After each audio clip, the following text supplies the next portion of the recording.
चला, गावावरून येता येता आहे ना, छान अशी भरपूर अशा ठिकाणी स्ट्रॉबेरी विकण्यासाठी भरपूर लोक बसलेले होते. आणि शेतातूनच त्यांनी तोडून आणलेली होती, ती काही भरून नव्हती नेली बरं का.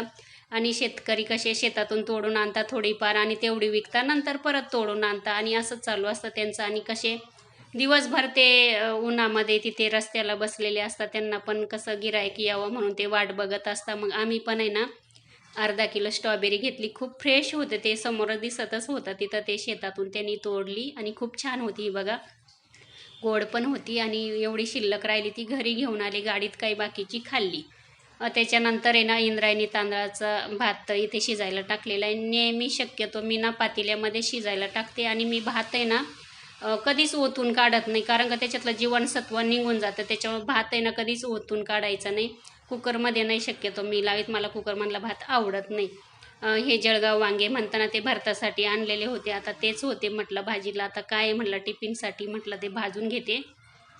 आणि ते मस्त आहे ना चीर मारून घेतली, आळई वगैरे बघून घेतली, तेल लावायचं थोडंसं आणि भाजून घ्यायचं आणि ताटामध्ये ना लगेच झाकून ठेवायचे, म्हणजे ना त्याचं साल ना लगेच निघतं ह्या पद्धतीने. आता आहे ना माझ्यासाठी भाजीलाच काही नव्हतं राहिलं, म्हणजे वांगे आहे ना 2 होते, ते टिफिनसाठी झाले. नंतर आहे ना म्हटलं आता काय करू भाजीला. ज्यावेळेस बघा मला गावाला जायचं असतं ना, तर त्यावेळेस ना मी थोडा भाजीपाला कमीच आणते, फ्रीजमध्ये पण उगाचच राहून जातो मग तो 2-3 दिवस गावाला जायचं असतं तर. आणि नंतर आहे ना गावाला पण आहे ना काहीच भाजीपाला नव्हता आताच्या वेळेस. आता आमच्याकडे फक्त गहू, हरभरे वगैरे हेच चालू आहे शेतामध्ये, म्हणजे केलेलं आहे. त्याच्यामुळं आता भाजीपालाच नाही गावाला. नाही तर भाजीपाला आणल्यानंतर मी तुमच्यासोबत शेअरच करते.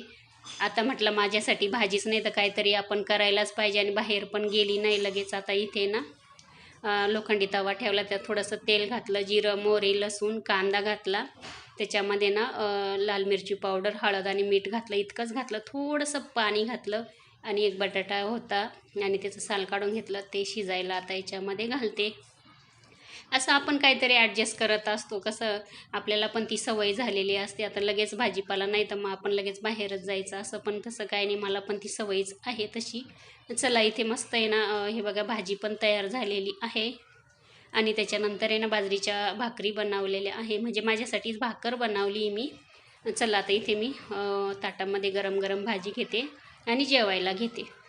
त्याच्यानंतर आहे ना गावाला आहे ना माझे पप्पा आहे ना मला भेटण्यासाठी आलेले होते, आणि माझे पप्पांना माहिती काय मला खाऊ आवडतं म्हणून, हा भत्ता म्हणता किंवा गावाकडचा, आणि खूप छान असतो तो. आणि माझ्या पप्पांनी आणलेला होता, मला खूप आवडतं म्हणून. चला, इथेच एंड करते.